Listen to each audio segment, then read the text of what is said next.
Hello guys, welcome to astro science of Mahadev. Mahadev का फलित ज्योतिष शास्त्र में आपका स्वागत है।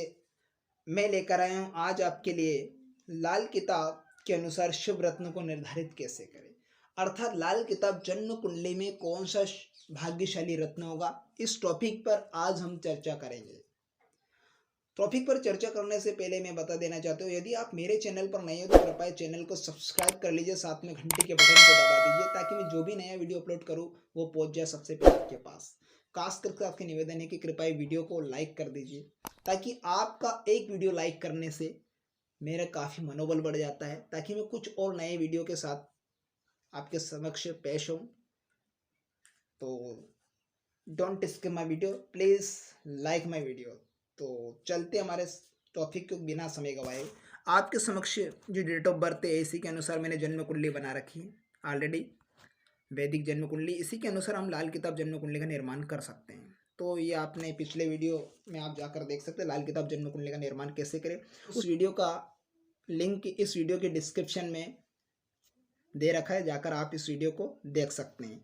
तो ये आपके समक्ष डेट ऑफ बर्थ है, इसी के अनुसार मैंने वैदिक जन्म कुंडली का निर्माण किया है। देख लेते हैं डेट ऑफ बर्थ क्या है। जन्म तिथि 1 सितंबर 2021, जन्म समय 12:25 PM को दिन में, और जन्म स्थान है राजगढ़ ब्यावरा मध्य प्रदेश। अब ये जो जन्म कुंडली बना रखी है, लाल किताब जन्म कुंडली का निर्माण करेंगे, वैदिक जन्म कुंडली आपके समक्ष है। अब लाल किताब जन्म कुंडली क्या कहती है कि 12 भाव में 12 राशियां फिक्स होती है लाल किताब जन्म कुंडली में, ठीक ना। तो अब ये जन्म कुंडली वैदिक जन्म कुंडली है वृश्चिक लग्न, क्योंकि लग्न में प्रथम भाव में वृश्चिक राशि, तो वृश्चिक लग्न हुआ।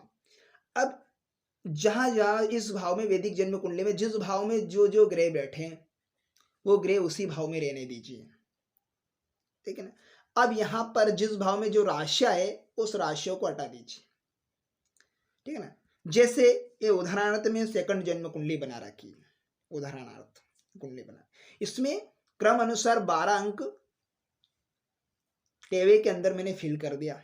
12 अंक अर्थात वो 12 राशियां होती जन्म कुंडली में, लाल किताब जन्म कुंडली में 12 राशियां 12 भाव में फिल कर ली जाती है। ये लाल किताब जन्म कुंडली है। लेकिन वैदिक जन्म कुंडली में क्या होता है, राशियां परिवर्तन होती रहती है इनके भावों के अंदर, लेकिन लाल किताब जन्म कुंडली में राशियां परिवर्तन नहीं होती, वो फिक्स होती है।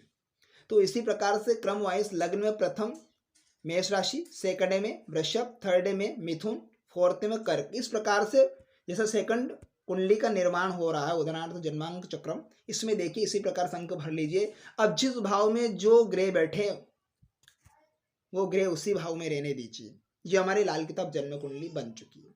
अब इसे हम लाल किताब जन्म कुंडली के अनुसार मान के चलते हैं, क्योंकि यहाँ पर वृश्चिक राशि भूल जाएगी, वृश्चिक राशि है, यहाँ पर मेष राशि है फर्स्ट हाउस में। ये लाल किताब जन्म कुंडली जैसे सेकंड कुंडली उदाहरणार्थ जन्मांक चक्र में देख रहे हैं, राशियां 12 भाव में फिल कर दी है ना। अब इसमें हम क्या देखेंगे, लाल किताब जन्म कुंडली में शुभ रत्न को कैसे निर्धारित करें। अब यहाँ पर क्या है, पहले पॉइंट समझ लीजिए कि किसी जातक के जन्मांक चक्रम में ग्रह यदि बलवान हो, किसी जातक के जन्मांक चक्रम में जन्म कुंडली में बलवान ग्रह स्थित हो, बैठे हो बलवान ग्रह, है ना। लाल किताब की भाषा में कहा जाए, यदि अपने पक्के घरों में स्थित हो, अपने पक्के घरों में स्थित हो, मान लीजिए बृहस्पति यहाँ 4th हाउस में ना होकर 5th हाउस में बैठे, तो अपने पक्के घरों में स्थित है, बलवान होकर बैठे, उसी पर किसी शत्रु ग्रह की दृष्टि ना हो, है ना, किसी पापी ग्रह का संबंध ना हो, उसको दृष्टि नहीं बनना चाहिए उस पर। तो ऐसी स्थिति में पक्के ग्रह में स्थित हो तो उनसे संबंधित रत्न धारण किया जा सकता है, लाल किताब जन्म कुंडली में ये कहा गया है, ठीक है ना। अब क्या होता है, लाल किताब हमेशा अर्थात 100% शक्तिशाली ग्रहों का रत्न धारण करने पर बल देती। ऐसे योग जन्मांक चक्रम में खोजना बहुत ही सरलतम है, परंतु यदि जन्म कुंडली में शक्तिशाली ग्रह अथवा ग्रहों का अभाव हो तो सुप्त ग्रह व सुप्त भाव को बलवान बनाना अति आवश्यक है, प्रयत्न करना चाहिए, उन्हें उनके बलवान बनाना है, या बल वाला ग्रह बनाने के लिए प्रयत्न करना चाहिए, बलवान ग्रह बनाना चाहिए, अतः सुप्त ग्रह और सुप्त भाव के ग्रह को बलवान बनाना चाहिए, तब ये रिजल्ट देते हैं, पॉजिटिव रिजल्ट देंगे। कौन, पक्की हालत के गृह, पक्के घरों में स्थित हो तो उनसे संबंधित रत्न धारण किया सकता है। जैसे मान लीजिए बृहस्पति 5th हाउस में बैठा है, 9th हाउस में बैठा हो, बृहस्पति के पक्के ग्रह, तो ऐसी स्थिति में तो हमें क्या करना पड़ेगा, इस ग्रह के रत्न को धारण कर सकते हैं, है ना, शक्तिशाली ग्रह। परंतु यदि जन्म कुंडली में शक्तिशाली ग्रह हो और ग्रहों का अभाव हो तो सुप्त भावों के ग्रह को बलवान करना अति आवश्यक है, उन्हें जागृत करना अति आवश्यक है। तो इसी प्रकार से इस जन्म कुंडली में देखेंगे, पहले हम बिंदु पर पॉइंट पर बात कर लेते हैं, जो मैंने ऑलरेडी बना रखा है, इसका स्क्रीनशॉट भी आप ले सकते हैं। आपके समक्ष भाग्य के लिए सर्वोत्तम ग्रह, भाग्य के लिए सर्वोत्तम ग्रह के अनुसार रत्न उपरत्न इत्यादि चयन करना अग्रलिखित बिंदुओं की सहायता से किया जा सकता है। कैसे? जिस राशि में उच्च का ग्रह होता हो, जिस राशि में उच्च का ग्रह होता हो, मान लीजिए अभी जन्म कुंडली आपके समक्ष 4th हाउस में क्या है, लाल किताब जन्म कुंडली 4th हाउस में कर्क की राशि में बृहस्पति उच्च के होते हैं, ठीक है ना। अब इसमें क्या होता है कि जिस राशि में उच्च ग्रह होता हो, लाल किताब जन्म कुंडली के अनुसार उसी भाव में वह राशि में स्थित हो, उसी भाव व राशि में स्थित हो, तो उससे संबंधित जातक का भाग्य रत्न होता है, ठीक है, उससे रिलेटेड, उस ग्रह से रिलेटेड वो जातक का भाग्य रत्न होता है। यदि अपने स्थायी भावगत, सेकंड पॉइंट होता है अपने स्थायी भावगत हो व उसको कोई मित्र ग्रह का व अथवा उसको देखता हो, उस ग्रह से संबंधित भाग्य रत्न होता है। किस ग्रह से? उस ग्रह से संबंधित भाग्य रत्न होता है। थर्ड पॉइंट, 9 ग्रहों में से जो ग्रह श्रेष्ठम भावगत हो, अर्थात 9 ग्रहों में से जो श्रेष्ठ होकर भाव में बैठे हो, उस ग्रह से संबंधित रत्न भाग्य रत्न होता है।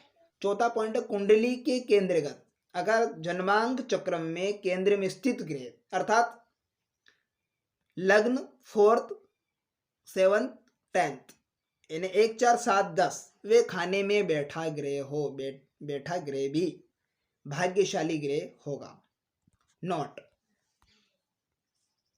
यदि उपरोक्त स्थिति के अनुसार देखा जाए, इन उपरोक्त बिंदुओं के अनुसार देखा जाए तो नवम भाव, अगर नवम भाव में ग्रह, अगर नवम भाव में ग्रह और नवम भाव खाली हो या, ठीक है, तो तीसरे घर के ग्रह को सहायता लेंगे। अगर तीसरा घर खाली हो तो 11वें घर की, 11वां भाव खाली हो तो छठा, और छठा भाव खाली हो तो 12वें भाव में बैठा ग्रह भाग्य का ग्रह कहलाएगा। इसी प्रकार क्रम अनुसार ये मैंने बता दिया।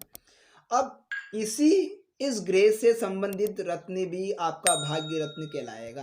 क्या कहलाएगा? भाग्य रत्न कहलाएगा। सबसे मेन पॉइंट कि किसी जन्मांक चक्र में ग्रह यदि बलवान हो, अर्थात लाल किताब की भाषा में कहा जाए तो अपने पक्के घरों में स्थित हो, तो उससे संबंधित रत्न धारण किया जा सकता है। मान लीजिए बृहस्पति 5th हाउस में पक्के घर में, 9th हाउस में, तो इससे रिलेटेड पुखराज रत्न धारण कर सकता जाता है। लेकिन ध्यान रखना, अगर कोई सुप्त ग्रह या सुप्त भाव हो तो उसे जागृत करना चाहिए। जन्मांक चक्र में अगर सुप्त भाव या सुप्त ग्रह हो तो उस ग्रह के अनुसार उस भाव को जागृत कर लीजिए, तो आपको ऐसी स्थिति में पोखरा या बृहस्पति, जो कि उदाहरणार्थ समझाया, वो पॉजिटिव रिजल्ट देंगे, अन्यथा नहीं। तो अभी मैं आपके समक्ष, ये आपके पास जन्म कुंडली है, ठीक है ना, ये वृश्चिक लग्न की कुंडली है। इसे लाल किताब जन्म कुंडली बना ली, अपने 12 भावों में 12 राशियां फिल कर दी क्रम अनुसार। जैसे उदाहरणार्थ सेकंड कुंडली है, अब जो ग्रह इस कुंडली में है वो ग्रह उसी स्थान पर रहने दीजिए, ठीक है ना। अब लग्नेश या मंगल देव बन रहे मेष राशि, ठीक है, लाल किताब जन्म कुंडली देखना, इसे वैदिक कुंडली मत समझना। अब यार 10th भाव मंगल देव बैठे केंद्र में, तो केंद्र गते वो भी बलवान है, लग्नेश भी बन रहे।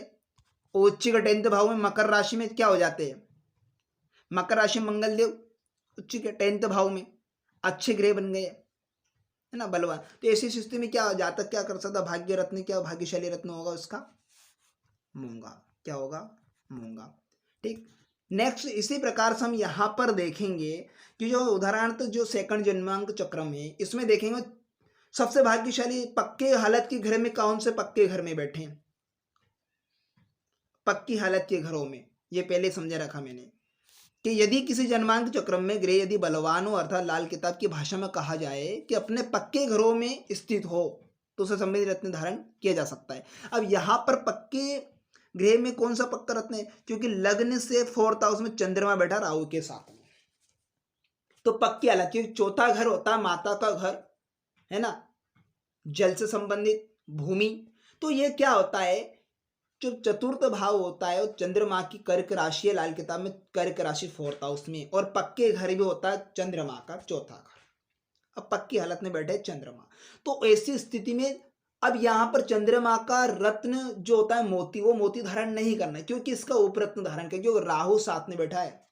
अब राहु यहां पर सुप्त रहेगा, राहु यहां पर रिजल्ट नहीं देगा, लेकिन क्या होगा 4th हाउस में चंद्र के साथ में मिल गया, थोड़ा मानसिक तनाव हो सकता है, थोड़ा बहुत, ज्यादा नहीं। तो ऐसी स्थिति में चंद्र का उपरत्न यानी चंद्रमा का उपरत्न धारण जातक कर सकता है, ठीक है ना, ये पक्की हालत के ग्रह। तो ये आपके समक्ष मैंने लाल किताब के अनुसार शुभ रत्नों को निर्धारित करना सिखाया। आशा करता हूं आपको यह वीडियो बहुत ही अच्छे से समझ में आया होगा।